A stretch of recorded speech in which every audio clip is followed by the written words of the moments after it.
Vamos a orar para dar comienzo. Padre nuestro, tú que estás en el cielo, santo eres, Señor. Gracias te damos por el privilegio de estar acá reunidos nuevamente en tu día santo para alabarte, para estudiar tu bendita palabra. Gracias por tu misericordia, por tu cuidado. Ayúdanos, Señor, en nuestra incredulidad, en nuestra falta de fe. Guárdanos, Padre Santo. Que tu Santo Espíritu esté con nosotros dirigiendo hoy esta reunión, Señor, no solamente la escuela, sino el culto dominical, Padre Santo. Ayúdanos, Señor. Guarda a estos débiles pecadores, Señor, a todo momento. Y danos palabra para hablar solamente lo que te glorifique. A ti únicamente, Señor. Damos la gloria y la honra en el nombre de Cristo Jesús. Amén, Señor. Seguimos en nuestra confesión de fe en el capítulo 26. Decíamos que es el capítulo más largo de nuestra confesión. Hace 8 días nuestro hermano Rubén estuvo exponiendo el párrafo, 4 y 5. 5 y 6, el cual pues nos hablaba de que nuestro Señor Jesucristo es la cabeza de la iglesia. Él es soberano en cada una de sus decisiones y nosotros como súbditos debemos estar sometidos a su voluntad. Hoy vamos a ver el párrafo 7. Entonces, si tienen sus confesiones, por favor, capítulo 26, párrafo 7 de nuestra confesión.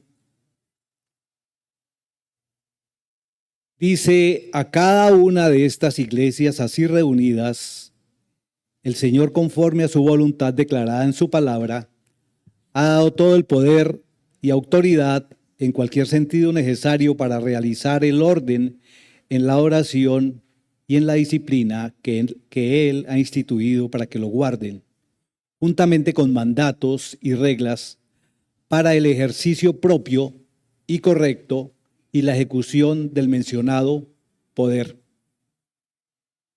Esto es lo que nos dice el párrafo 7.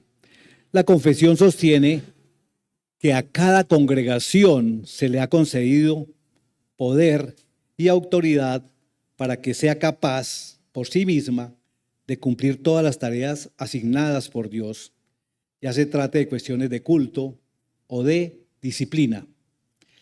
Las iglesias disponen de los recursos necesarios para cumplir con sus responsabilidades. Entonces, cada iglesia local tiene el poder dado por el Señor conforme a su voluntad para ejercer la oración y la disciplina eclesiástica. En cuanto a la oración, tenemos el elemento que se conoce como principio regulador. Dios le da autoridad a la iglesia para que en el culto público de adoración se haga lo que exclusivamente la palabra de Dios ordena. En meses anteriores estuvimos estudiando el capítulo 22, que nos habló de la oración religiosa, en la cual vimos los elementos que forman parte de un servicio público de adoración. Los encontramos en las Sagradas Escrituras. ¿Cuáles son? Como es la oración, la lectura bíblica, el canto de salmos e himnos espirituales y la predicación de la palabra. Eso está dentro de la oración religiosa. Añadirle más elementos a esto se estaría fuera de lo que la Biblia nos afirma. Pues lógica, Dios ha prescrito exclusivamente qué es lo que Él desea que se haga en un servicio público. También le da autoridad a la iglesia y poder para llevar a cabo la disciplina en nuestra iglesia local, acorde con los mandatos y las reglas establecidas. Vamos a ver un caso muy particular, el de la iglesia de Corinto. Corinto, como ya lo hemos visto, era una próspera ciudad portuaria y la capital de la provincia romana de Acaya, conocido por su comercio, su diversidad cultural y su mala reputación en cuestiones de inmoralidad, los cuales incluía la prostitución religiosa en el templo de Afrodita. Entonces los creyentes estaban siendo fuertemente influenciados por los rasgos más predominantes de esa cultura cosmopolita. Eso estaba produciendo muchos problemas en la iglesia. No solamente estaban divididos internamente, sino que también estaban tolerando pecados que los llamamos pecados groseros dentro de la membresía. Vamos a 1 Corintios, capítulo 5, los versos del 1 al 6 y el 13. 1 Corintios, capítulo 5, versos del 1 al 6 y el 13 aparte. Si alguien lo tiene, por favor, me ayuda con la lectura, por favor. Mi hermano Mauricio lo va a leer.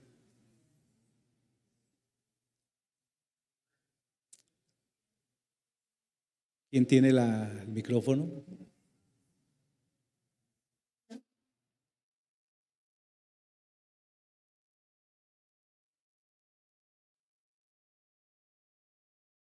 Mauricio Duque. Buenos días. Buenos días. De cierto se oye que hay entre vosotros fornicación, y tal fornicación cual ni aún se nombra entre los gentiles, tanto que alguno tiene la mujer de su padre, y vosotros estáis envanecidos. ¿No debierais más bien haberlos lamentado para que fuese quitado de en medio de vosotros el que cometió tal acción? Ciertamente yo, como ausente en cuerpo, pero presente en espíritu, ya como presente he juzgado al que tal cosa ha hecho. En el nombre de nuestro Señor Jesucristo, reunidos vosotros y mi espíritu con el poder de nuestro Señor Jesucristo, el tal sea entregado a Satanás para destrucción de la carne, a fin de que el espíritu sea salvo en el día del Señor Jesús. No es buena vuestra jactancia. ¿No sabéis que un poco de levadura leuda toda la masa? El 13, por favor. ¿13? 13. Porque a los que están afuera Dios juzgará. Quitad pues a ese perverso de entre vosotros. Gracias, hermano. En 1 Corintios, Pablo escribe para tratar cuestiones de inmadurez entre la membresía y en un momento dado dice a la iglesia que ejerza la disciplina eclesiástica contra un miembro en particular. En el verso 5 pues nos dice: el tal se ha entregado a Satanás para destrucción de la carne, a fin de que el espíritu sea salvo en el día del Señor. Este era el caso de un hombre que vivía con la mujer de su padre. La iglesia, en vez de lamentar un pecado tan grande, el cual ni aún se nombraba entre los gentiles, los corintios se habían envanecido, se habían vuelto arrogantes y no expulsaron a la persona de su iglesia como deberían haberlo hecho. Pablo sabía que este tipo de comportamiento inmoral no debía quedar sin castigo. Aunque Pablo no estaba físicamente en Corinto, pues en ese momento se encontraba en Éfeso, podía emitir un juicio sobre esta situación. De hecho, pues emitió ese juicio. El hecho de que pudiera juzgar desde la distancia ponía de relieve la incapacidad de los corintios para juzgar a los que estaban entre ellos. El juicio que Pablo anuncia tiene autoridad, apelando al nombre y al poder de Jesús y a la unidad que tiene con los corintios en espíritu. Pablo pronuncia que este hombre se ha entregado a Satanás. A primera vista, pues viéndolo así, este juicio de ser entregado a Satanás parecía un juicio muy severo. Podría ser que podríamos pensar lo que estaría diciendo o haciendo que el transgresor perdiera su salvación. Sin embargo, Pablo deja claro que este no es el caso. El propósito es que la carne del ofensor sea destruida, pero aún así su espíritu se salve en el día del Señor. Otros ejemplos en los cuales Dios puede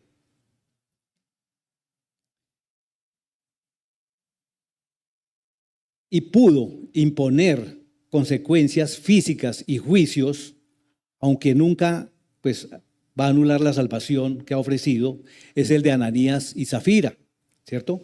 Está en Hechos capítulo 5 del 1 al 11, después lo pueden leer.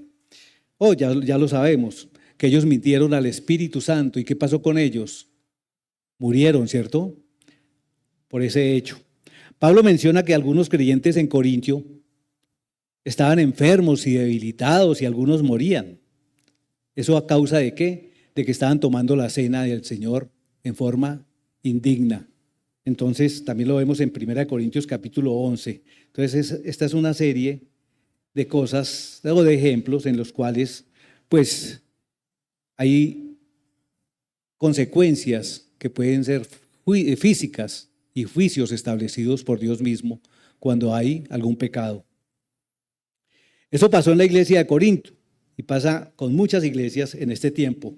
No disciplinan con el argumento de que sería una falta de misericordia, de arrogancia de parte nuestra, sacar a esa persona de la membresía. Pero Dios dice en su palabra que lo que debe hacerse cuando se presenta un pecado dentro de los miembros. Vamos a Mateo capítulo 18. Vamos a leer los versos del 15 al 17.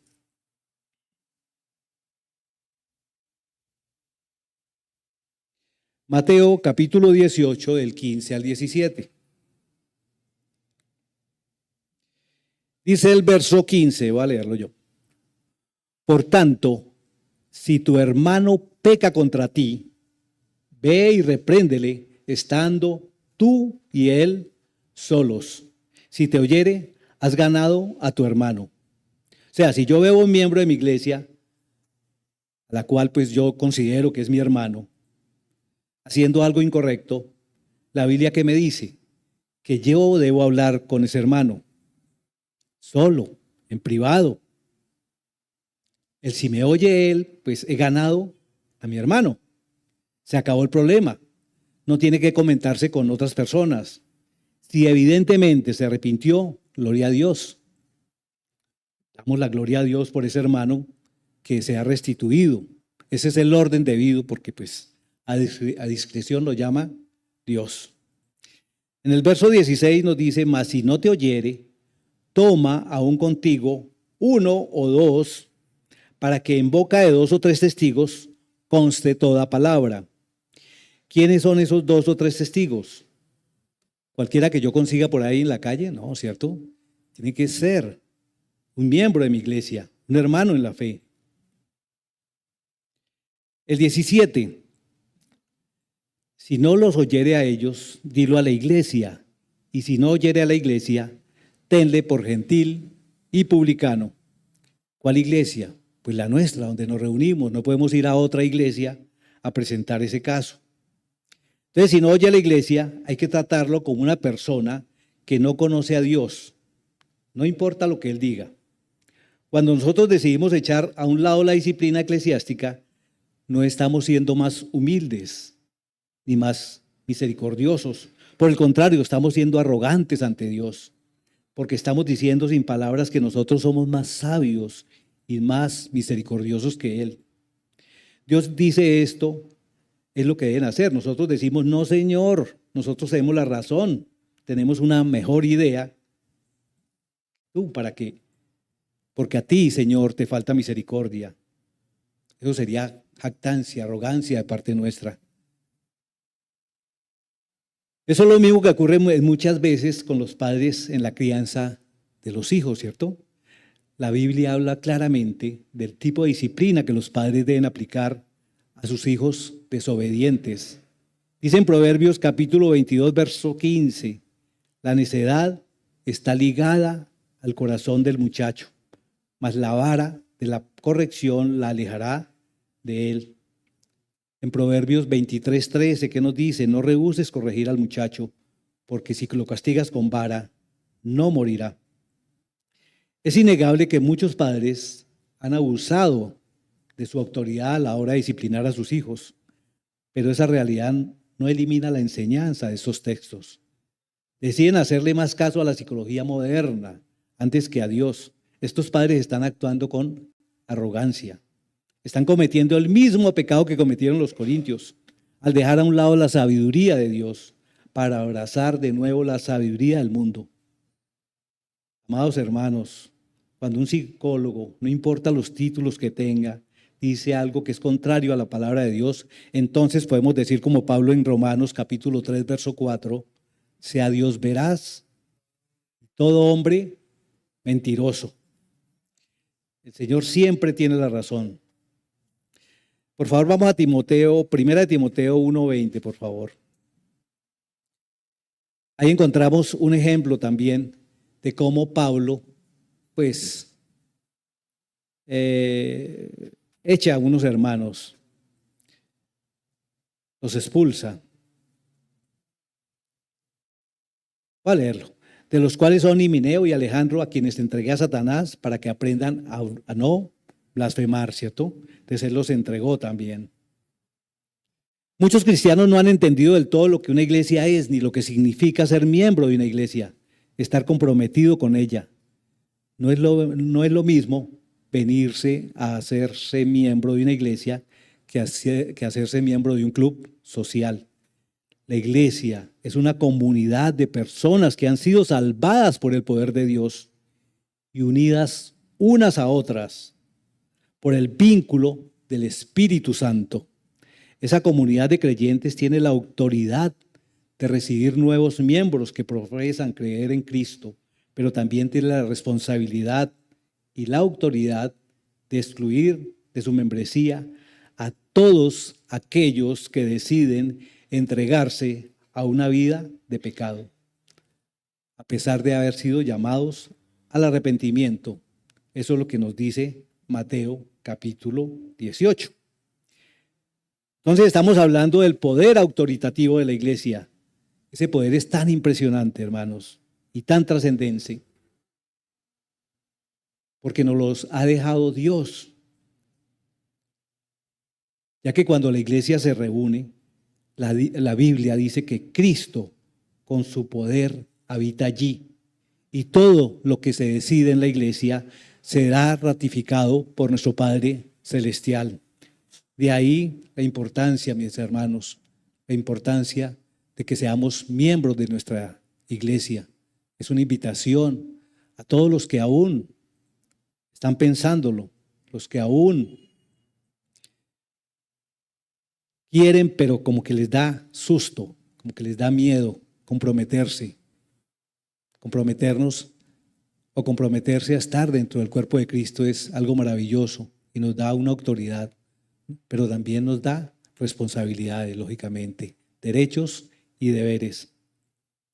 Vamos al parágrafo 8, el cual está enfocado en los oficiales que presiden una iglesia local. Nuestra confesión dice así referente a este párrafo 8.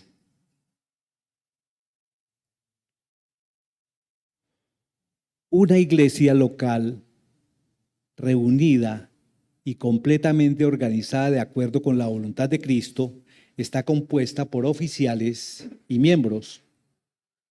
Y los oficiales designados por Cristo para ser escogidos y apartados por la iglesia, así llamada y reunida, para la particular administración de las ordenanzas y el ejercicio del poder o el deber que Él les confía a los que los llama, para que continúen hasta el fin del mundo, son los obispos o ancianos y los diáconos. Este párrafo afirma que después de que Cristo da poder a la iglesia, concede poder a los oficiales, es decir, a los obispos o ancianos y a los diáconos, que tienen deberes específicos en sus propias congregaciones.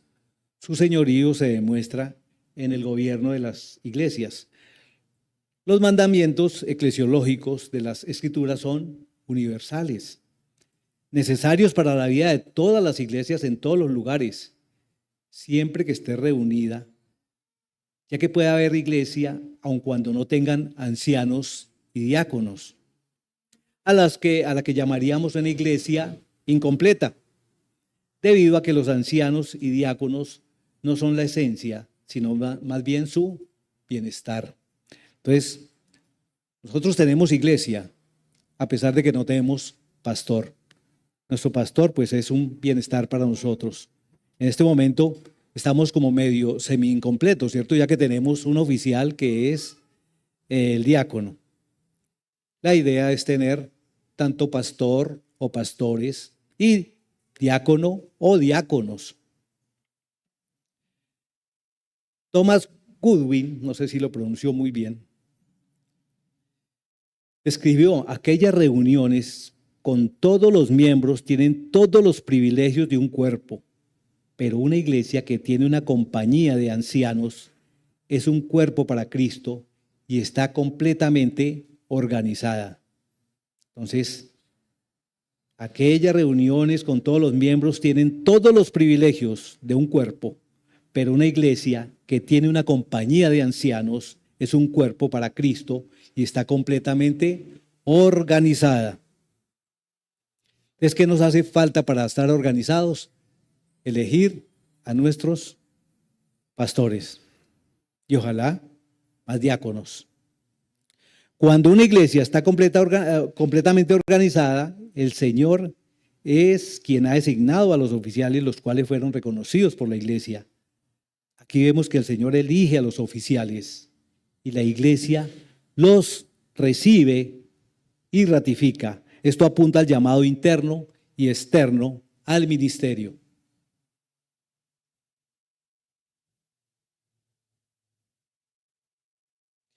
No es solamente que alguien quiera venir a ser obispo, pastor, anciano de una iglesia.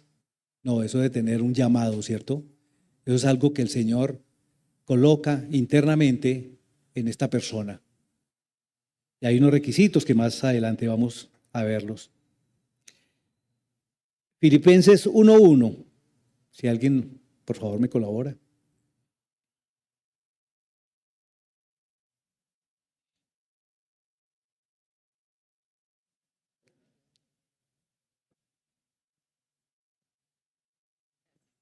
Buenos días. Filipenses 1:1.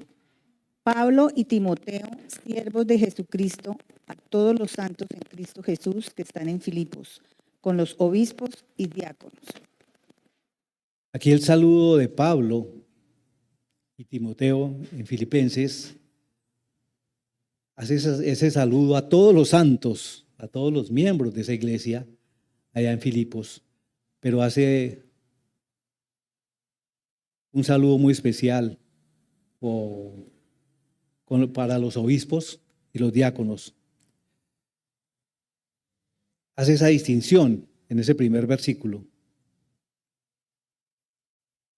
Entonces allí menciona a estos dos oficiales, tanto pastores como diáconos. El oficio de anciano, presbítero, obispo, pastor, apacentador, supervisor, es uno solo. O sea, ya sé que le llamamos anciano, en algunas iglesias se les dice ancianos, en otros presbítero. Obispo, de pronto lo podemos pensar como en la iglesia católica, ¿cierto? De pronto tenemos más ese, pues como que pensamos más que obispo lo llaman en la iglesia católica. Y pues en caso nuestro, pues pastor. Entonces, como lo hemos dicho, es un mismo oficio, no son distintos cargos dentro de la iglesia. Son expresiones sinónimas que se refieren a un solo oficial. Pablo en Primera de Timoteo le da unas instrucciones claras respecto a las características de los oficiales. las cuales están dirigidas a dos tipos de personas, a los ancianos y a los diáconos.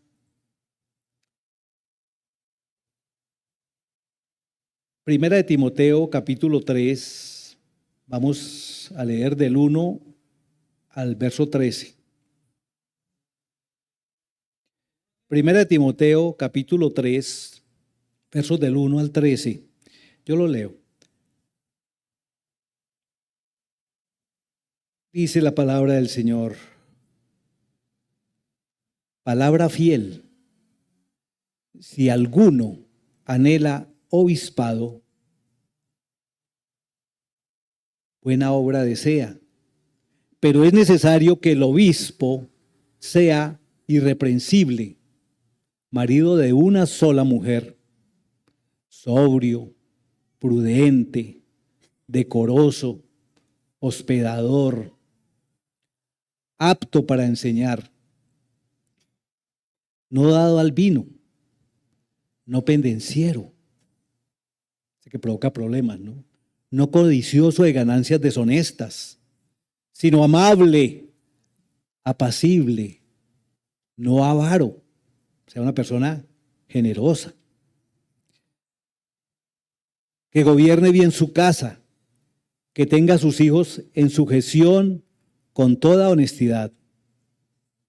Pues el que no sabe gobernar su propia casa, ¿cómo cuidará de la iglesia de Dios? No un neófito, sea carente de madurez espiritual. No sea que envaneciéndose caiga en la condenación del diablo. También es necesario que tenga buen testimonio de los de afuera, para que no caiga en descrédito y en lazo del diablo. 8. Los diáconos, asimismo, deben ser honestos, sin doblez, no dados a mucho vino, poquito vino, no codiciosos de ganancias deshonestas, que guarden el misterio de la fe con limpia conciencia, y estos también sean sometidos a prueba primero, y entonces ejerzan el diaconado si son irreprensibles. Las mujeres asimismo sean honestas, no calumniadoras, sino sobrias, fieles en todo. Los diáconos sean maridos de una sola mujer y que gobiernen bien sus hijos y sus casas, porque los que ejerzan bien el diaconado ganan para sí un grado honroso y mucha confianza en la fe que es en Cristo Jesús. En la epístola de Pablo a Tito encontramos nuevamente los requisitos para los ancianos y obispos. Tito 1, 5 al 7. Si alguien me ayuda, por favor, para no.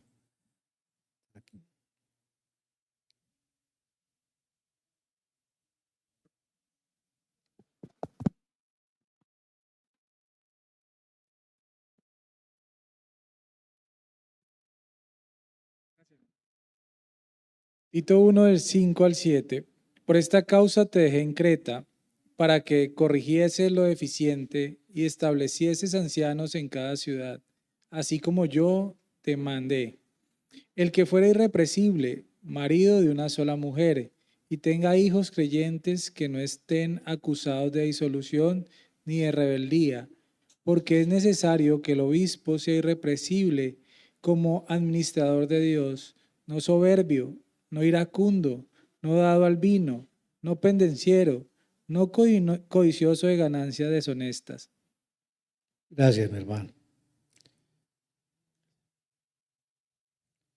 En primera de Pedro 5, 2 al 3, también nos habla muy similar, por favor, sí. ¿Quién me puede colaborar? Primera de Pedro, capítulo 5, del 2 al 3.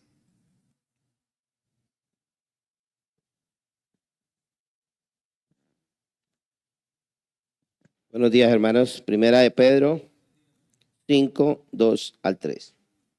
Apacentad la grey de Dios, que está entre vosotros, cuidando de ella, no por fuerza, sino voluntariamente, no por ganancia deshonesta, sino con ánimo pronto, no como teniendo señorío sobre los que están a vuestro cuidado, sino siendo ejemplos de la grey. Gracias. Entonces, estos son los requisitos para nuestros oficiales. En 1 Pedro dice apacentad, nos habla de un apacentador, mismo pastor. En Tito, pues nos habla de los requisitos para los ancianos. Entonces, podemos ver, observar que cada uno de estos títulos, pues son el mismo, ¿no? Obispo, anciano, pastor, todos ellos corresponden a lo mismo. Nehemías Cox, al hablar sobre la ordenación de los ancianos, dijo: es su deber velar por el debido ejercicio de la disciplina en la iglesia y el correcto orden de todas las cosas relacionadas con el gobierno de la misma. Él es el supervisor de la casa de Dios y debe gobernarla, no de manera despótica o autoritaria, sino según el testamento de Cristo, como corresponde a un ministro y como alguien puesto sobre la herencia del Señor, que es un pueblo voluntario, el cual debe ser gobernado no con fuerza y rigor, sino con su propio consentimiento. Todos los hermanos tienen interés en la gestión de los asuntos de la iglesia, en la admisión y expulsión de los miembros. Sin embargo, esto implica una responsabilidad especial del anciano en estas cosas, y el descuido en su administración se le imputará especialmente a él si es culpable de ello. Y en estas cosas se le exige gran prudencia, ternura, diligencia e imparcialidad. Es muy importante que se vigilen bien las puertas de la casa del Señor, las entradas y salidas de la misma. Si los miembros no son recibidos con la debida precaución, nuestro número puede aumentar, pero no nuestra alegría. Y si algunos son expulsados precipitadamente y sin causa justificada, el escándalo y los inconvenientes serán igualmente grandes. Ahí observamos la responsabilidad que tiene un pastor dentro de la iglesia, cuando la responsabilidad es de cada uno de nosotros como miembros, pero pues a él se le ha dado esa autoridad de parte nuestra para impartir cada uno de estas cada una de estas decisiones que se hayan tomado como congregación. Entonces sobre él va a caer mayormente y con más responsabilidad la toma de decisiones en esta parte. Entonces ahí vemos esa gran responsabilidad que tienen ellos. El poder judicial de las llaves está en la iglesia. Nosotros tenemos ese poder judicial. Y la ejecución del poder está ¿en quién? En los pastores, en los ancianos.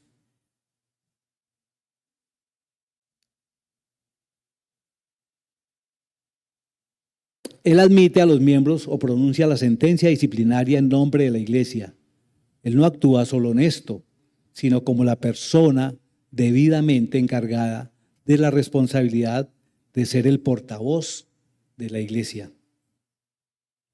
Entonces, esta es la tarea principal de los ancianos.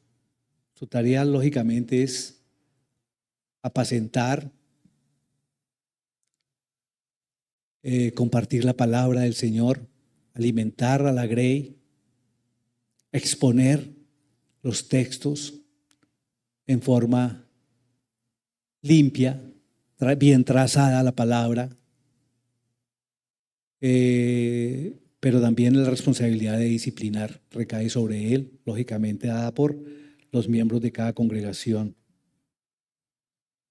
No es fácil, es una responsabilidad muy grande la que tienen estos varones ante nuestra iglesia, por lo cual nosotros que estamos en ese proceso debemos de verdad orar, doblar nuestras rodillas, pidiéndole al Señor que nos dé un anciano sabio, prudente, amoroso, cuidador de las ovejas, pero también que tenga ese don especial de la enseñanza, de la predicación.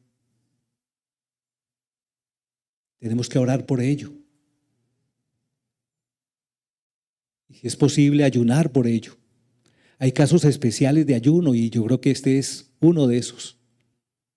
Nosotros como iglesia debemos estar orando y ayunando para que el Señor designe la persona que nos va a dirigir, la que nos va a alimentar, la que nos va a apacentar. Esa es la invitación que debemos hacer. Orar por el pastor potencial que vayamos a tener para que el Señor lo llene de su sabiduría, lo ayude, porque la responsabilidad es grande. No es fácil. No es fácil, por eso es que la mies es mucha, pero los obreros son pocos, porque la responsabilidad, como dije, es bastante. La tarea de los diáconos principalmente se centra en qué, en la benevolencia o el cuidado de los pobres. Benjamín Kish afirma que la labor de los diáconos es servir a las mesas, es decir, velar por la provisión de la mesa del Señor, la mesa del pastor, la mesa de los pobres, proporcionar los elementos para la celebración de la cena del Señor, visitar los miembros, visitar los enfermos, visitar los pobres. Entonces los diáconos son servidores encargados de satisfacer las necesidades prácticas y materiales de la congregación, para que el pastor pueda enfocarse en el ministerio de la palabra y el liderazgo espiritual. Básicamente, esta es la labor que pueden llevar los diáconos, una labor también de mucha responsabilidad, como es el de servir, el de servicio. Orar por personas también que quieran servir en nuestra iglesia. Es una labor ardua. Yo creo que cansa, pero es para el Señor. Y ahí es donde debemos estar nosotros enfocados, en que el servicio es para Dios y eso nos debe llenar de completa satisfacción. Este servicio de los diáconos, pues lo hemos estudiado en Hechos, ¿cierto? Cuando los apóstoles designaron personas que les colaboraran, porque ellos no podían hacerlo todo. Entonces ahí es donde en Hechos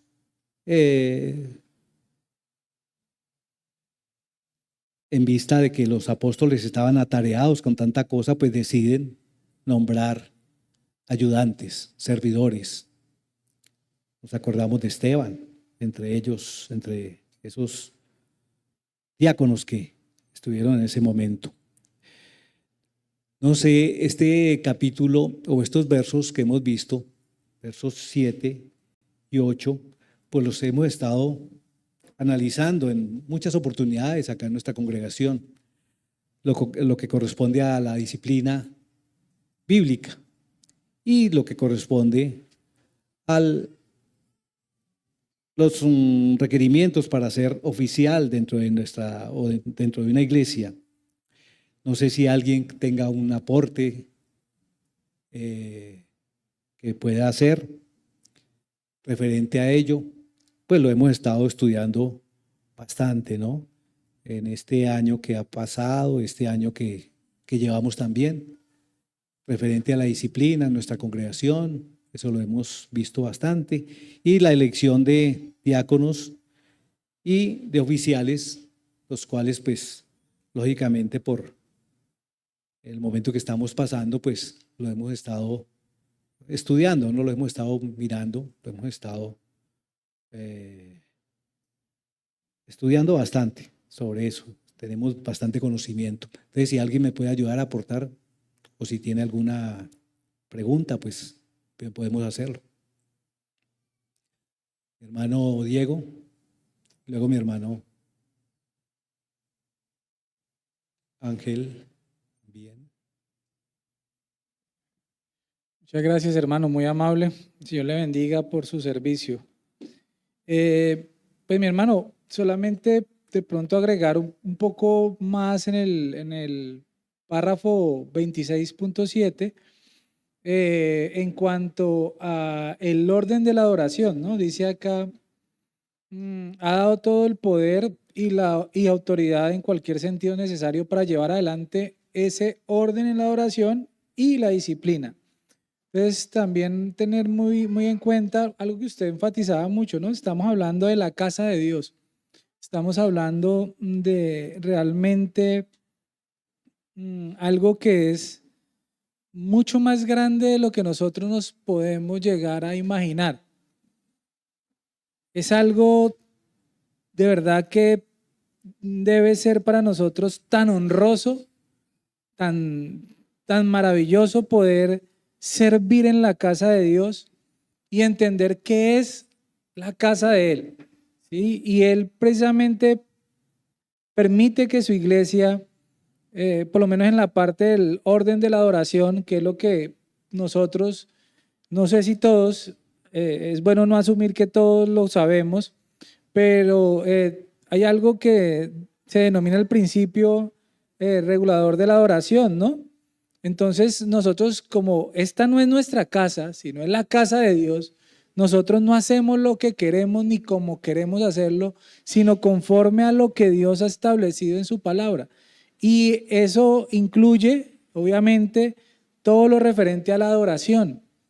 Entonces, por eso nosotros, como iglesia, no adoramos a Dios como queremos, como nosotros, como nos parece, como quizás la cultura o la cosmovisión nos muestra que debemos adorarlo, sino como Él lo ha establecido. Y precisamente una de las tareas que Pablo manda en sus cartas es corregir lo deficiente, ¿no? Y parte de corregir lo deficiente es, que es otro de los lemas de la reforma, es iglesia reformada, siempre reformada.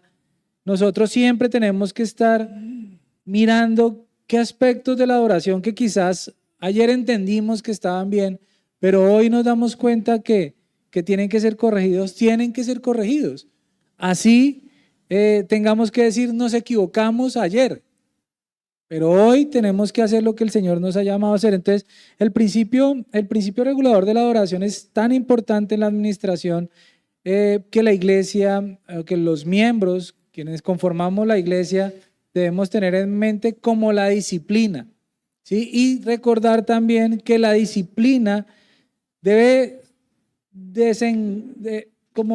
desencajarla de ese concepto de disciplina que tenemos todos nosotros como una manera de infringir un castigo por algo que se hizo mal, ¿no? Entonces, disciplino a mi hijo pegándole, pero el propósito de la disciplina no es ese.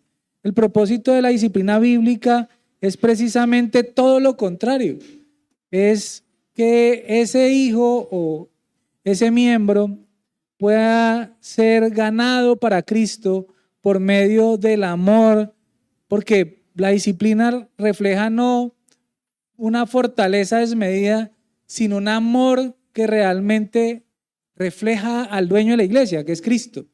¿Sí? Ese amor que nos lleva a nosotros a ir a un hermano que ha caído y decirle en amor lo que la Escritura dice, es solamente porque entendemos que, como lo decía usted, hermano, no es lo que nosotros queremos ni qué tan buenos nos creemos nosotros, porque engañoso es el corazón nuestro y quizás creemos que somos más buenos que Dios. Pero también aquí en el párrafo 26.8, nos damos cuenta de algo, bueno, y usted decía algo, perdón hermano, usted decía algo de lo difícil que es la tarea, ¿sí? Y es verdad, pero yo creo que en la confesión hay algo que hay que resaltar, y es que los oficiales designados por Cristo. Cristo es el que los designa, ¿sí? Y es Él el que los capacita, y es Él el que los fortalece, y es Él el que realmente dispone de esos hombres. Y por eso es tan importante que como iglesia nosotros tengamos una verdadera relación, una verdadera comunión con el dueño de la iglesia, con la cabeza de la iglesia, porque entonces vamos a terminar haciendo las cosas siempre a nuestra manera, como a nosotros nos parece, y no como la cabeza, que es Cristo, ordena que se debe hacer. Pero el párrafo 26.8 dice: designados por Cristo, ¿no? Los oficiales designados por Cristo, que deben ser escogidos y apartados por la iglesia, así llamada y reunida. ¿Para qué? La particular administración de las ordenanzas, volvemos otra vez, y la ejecución del poder o el deber. O sea, nos damos cuenta de cómo la iglesia tiene que andar, como usted lo decía, de una manera muy articulada, ¿sí? Pero que los obispos, los ancianos, los oficiales tienen una tarea muy particular, pero de manera particular los ancianos de la iglesia, los pastores de la iglesia tienen una tarea muy, digámoslo, muy importante, muy relevante, porque son los representantes directos de Cristo en esa administración, Entonces, hermanos, simplemente y para todos nosotros, el Señor nos permita entender que nada de esto es posible si Cristo no habita en la iglesia. Que nada de esto es posible, como lo decía usted, hermano, si no oramos. Que no vamos a poder escoger un pastor que haya sido designado por Cristo si realmente en nosotros no hay una comunión con Cristo. Y como usted decía, hermano, el ayuno es una de las maneras que las Escrituras nos llaman a hacer. Es que no es nosotros, no es como lo queremos hacer nosotros. Las Escrituras nos dicen a nosotros que para ese proceso se debe acudir a la oración y al ayuno. O sea, no es que si a mí me parece que ayunar o no ayunar, es claro para todos nosotros. No tenemos que contarle a nadie que estamos ayunando, no tenemos que venir acá a poner nuestro rostro de ayunadores, ¿no? Sino todo lo contrario, hacerlo en lo secreto. Entonces, mi hermano, solamente eso. Muchas gracias, hermano, de verdad. Señor le continúe usando grandemente. Yo no me enfoqué mucho en el principio regulador porque eso lo vimos en el capítulo 22, ¿sí? Ya lo habíamos visto hace como 2, 3 meses tal vez. En cuanto a la elección, pues lógicamente el Señor es el que coloca ese sentir en esas personas para que sean oficiales acá en la congregación. Y como les decía, hay momentos de ayuno muy especiales y este es un momento muy especial en el cual nosotros como iglesia estamos viviendo actualmente porque estamos orando. Yo creo que cada uno de nosotros, miembros y no miembros, estamos orando por ese oficial, ese pastor que nos venga a apacentar, nos venga a enseñar, nos venga a confortar. Tenemos hermanos muy apreciados, pero sí necesitamos ese oficial pastor dentro de nuestra congregación. Y ese es uno de los motivos especiales de ayuno que debe haber en una congregación. Es un motivo muy especial por el cual debemos estar orando y ayunando. Mi hermano Ángel. Buenos días para todos. Le doy gracias al Señor primeramente por este estudio, mi hermano, y por recordarnos por medio de la confesión de fe. Sabemos que la confesión de fe es a la cual nosotros nos adherimos, en la cual ella nos guía y nos lleva por medio de su palabra, la palabra de Dios, a comportarnos como una iglesia local y como una membresía. Yo uno estos 2 párrafos de hoy en 4 punticos, mi hermano, que me parecen muy importantes, porque es que cuando hablamos del capítulo 26 de la iglesia, estamos resaltando lo que es realmente la iglesia de Cristo. Uno, que la iglesia en este párrafo 7 y párrafo 8 es designada divinamente, como lo decía mi hermano Diego, por Jesucristo. No solamente a los varones que la van a dirigir, sino a todos los que estamos en ella, y la iglesia es designada divinamente como una iglesia de Jesucristo y su cabeza es Él. Completamente de acuerdo con mi hermano Diego, y todos debemos estar, tener en nuestra mente y en nuestro corazón presentes este punto. Segundo, que la palabra de Dios es nuestra única norma. Con ella es que nos guiamos, porque eso no es una guía. Es la ordenanza de Dios para su creación, para sus hijos, para su pueblo. También estos dos versículos o estos dos párrafos nos indican el propósito que tenemos nosotros de la autoridad de la iglesia. Todos los miembros que somos parte de la iglesia local tenemos una autoridad, pero en el párrafo 8 hablamos de dos oficios que son escogidos por Dios para su iglesia. Jesucristo en ese momento lo hizo. Uno, los pastores; dos, los diáconos, que cuando han sido escogidos son para la eternidad, ¿no? O sea, no es momentáneo, no es por un rato nada más. El hombre que ha sido escogido por Cristo para ser pastor y para ser diácono, siempre lo van a hacer porque es un mandato de Él. Pero lo más importante aquí es como en esta tierra y nuestra rebeldía de nuestro corazón necesita una guía constante. Estos oficiales están dados para eso. Creo que al estudiar más profundamente, al leer los versículos de la Biblia, que es nuestra única regla, debemos meditar constantemente en cómo apoyar al pastorado y al diaconado. No solamente es la labor que hacen ellos, es el apoyo y el acompañamiento que hacemos nosotros como miembros para que esa autoridad sea reflejada y no la autoridad del hombre, no es la autoridad que da esta confesión de fe, es la autoridad de Cristo sobre su pueblo, sobre su iglesia, y a eso es que nos debemos enfocar. Solamente Cristo. Por eso nosotros decimos solus Christus. Solo Cristo. Sí, sabemos que Cristo es la cabeza de nuestra iglesia. Esa labor de diaconado, conozco algunas iglesias en varias partes. Esa labor de diaconado lo he visto, a veces lo ejercen en forma temporal. Hay iglesias que los diáconos los nombran por 1, por 2 o 3 años y van rotando para darle oportunidad de que más miembros, hombres, varones, pues puedan ejercer ese oficio. El oficio de pastor sí es vitalicio, digamos así, mientras no ocurra algo extraordinario. Pero el diaconado yo lo he visto en varias congregaciones que sí, lo toman por 1 año, 2 años y se van rotando los varones para ese oficio. No sé si lo veo yo de pronto algo sano también, ¿no? De que ese oficio pues sea así temporal, porque pues ahí varios hombres van a estar pendientes de la iglesia, van a estar pendientes de lo que pasa, qué se hace, cómo se hace. Aun cuando lo ideal sería que fueran varios diáconos, ¿no? Es lo ideal, como hay pluralidad también de ancianos, lógicamente, pues mucho mejor, claro que sí. Mi hermano Pedro también va.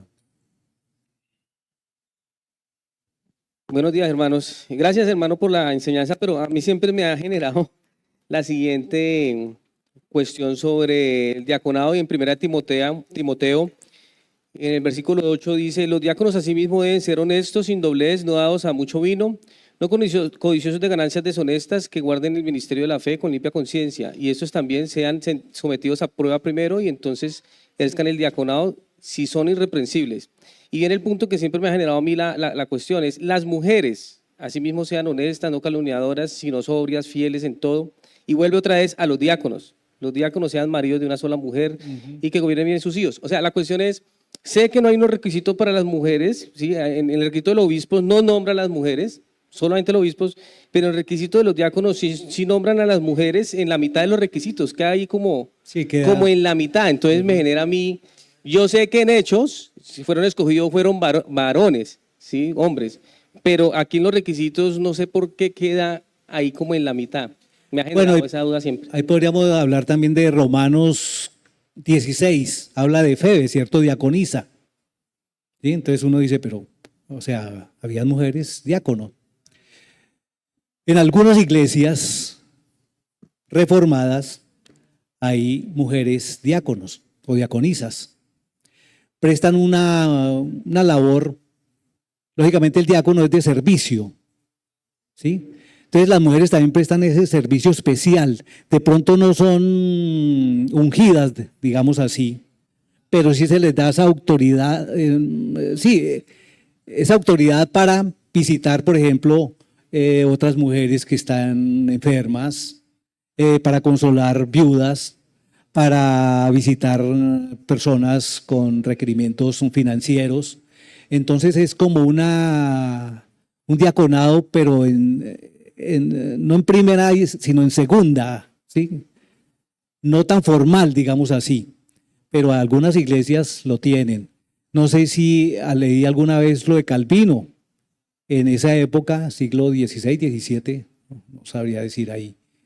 Él hablaba de diaconisas en esa parte del servicio, pero en ciertas cosas o áreas de la iglesia en la cual se podían servir, ¿sí? Como le digo, enfermos, visita a personas con capacidad financiera baja, esa parte especial. Mi hermano Anderson quiere exponer algo, mi hermana Blanca también.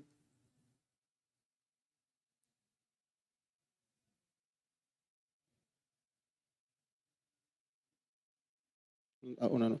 Buenos días, hermanos. Bueno, para contestar un poco lo que el hermano Pedro pregunta, lo que pasa es que no es tan fácil poder explicar, porque no hay, digamos, algo en el texto que explique por qué aparecen las mujeres ahí. Y en 1 Timoteo no, pero lo que algunos plantean, por el contexto de la carta y el contexto que está escribiendo eso, es que hay un mal moral tan marcado en la cultura de Creta, que era necesario incluso en ese momento que también se tuviera claro las esposas de los diáconos, digamos, cuáles eran las características de esas mujeres, cosa que no ocurre en 1 Timoteo, porque en 1 Timoteo claramente Pablo dice que él no permite a la mujer enseñar, ahí es mucho más claro, o sea, ahí hay una claridad, digamos, escritural, pues que no deja ninguna duda. Pero en Tito no, o sea, en Tito hay un problema muy fuerte, digamos que la iglesia está desordenada y la iglesia necesita tener claridad acerca de lo que se tiene que arreglar, que está deficiente. Entonces, algunos plantean eso, muy probablemente tenía que la iglesia tener muy claro por qué las esposas de los diáconos también debían tener unas características propias. Ahora, esa es la postura en cuanto a que se habla de las esposas de los diáconos. Otros hermanos, como dice el hermano Javier, plantean que esos son requisitos para una mujer diácono, ¿cierto? Una diaconisa. Hay bastante debate en ese tema, o sea, no hay una postura única, ni hay, digamos, no podemos ser dogmáticos en qué sentido, en que, digamos, ahí está hablando de las diaconisas, no podemos decir eso. El texto pareciera inclinarse más al tema de que la esposa, aunque en el texto original en griego ahí lo que dice es mujeres, gunaikos, ahí no dice las esposas de los diáconos, o sea, es que es bien difícil, es un texto que requiere, digamos, que se tome una postura más propia. Ahora, hay libertad en eso, no es algo fundamental, pero yo creo que en conformidad con lo que la Biblia enseña, este tema, digamos, de diaconisa en Romanos 16, algunos plantean que es un título eclesiástico. Otros dicen, no, Pablo está describiendo el servicio de esta mujer, o sea, esta mujer es una servidora, como pudiéramos decirlo de cualquier hermano, ¿sí? Sin que sea un oficial, podemos decir es que este hermano es un servidor, o sea, este hermano sirve tanto en la iglesia como fuera de ello. Se puede decir de las mujeres igual, ¿sí? Uy, esta hermana sirve de una forma tremenda, ¿no? Como inclusive Pablo lo describe en 1 Timoteo capítulo 5 que vimos el miércoles. Pablo deja claro cuál es el tipo de viudas que se puedan ayudar. Y cuando lee esas viudas, son mujeres que sirven. Dice que hayan amado a sus esposos, a sus hijos, que hayan servido a los pies de los santos. O sea, se hace una descripción de una característica de servicio muy clara. Entonces, no podemos ser dogmáticos en ese sentido de si se está refiriendo, porque el texto en el griego no da para eso. No es tan definitivo como cuando Pablo dice, no permito a la mujer enseñar. Eso es mucho más claro. En ese sentido, yo creo que en la postura que nosotros tenemos como iglesia, tiene más que ver con los requisitos de la esposa, del hermano, del diácono, ¿no? Es la postura que hemos tomado, ¿sí? Pero no es tan fácil, digamos, poder tomar una determinación dogmática, ¿sí? Así es como lo hemos entendido, así es como yo lo he entendido. Entiendo, digamos, que los demás hermanos en otras tradiciones y en otras iglesias reformadas, bueno, hacen eso, ¿no? Pero lo particular es que esas mujeres no tienen, como dice el hermano Javier, no tienen una autoridad eclesiástica. Es más como un reconocimiento frente al servicio que ya hacen, muy parecido a Febe, pero no un título eclesiástico como que esa es una diaconisa, como se piensa también de los diáconos. Es que hay 4 posturas, pero bueno, en el tiempo no me da, Sí. pero hay 4 posturas frente a esto, ¿sí? Sí. Una de las nuestras es esa, se está hablando de las esposas de los diáconos. Eso es todo, digamos, como lo que pudiera decir por ahora, por tiempo, y como aclarar un poco lo que el hermano Pedro pregunta. Sí, es correcto. Sí, no hay una ordenación especial para estas personas, pero Sí, buenos días, hermanos. Precisamente quería comentar sobre eso, porque el lugar que se le da es al diácono, al hombre. Y habla de las diaconisas precisamente porque hay ese problema, mujeres que estaban levantadas, estaban sobrepasando a los diáconos, a los hombres allí, y esto es algo muy peligroso en nosotras las mujeres. Y yo pienso que es un oficio que debemos hacerlo todas, las hermanas acá, de ir a visitar, de orar por ellas, de reunirnos y orar por la iglesia en cuanto a eso, pero que un título así de diaconisa no, porque es muy peligroso para la congregación.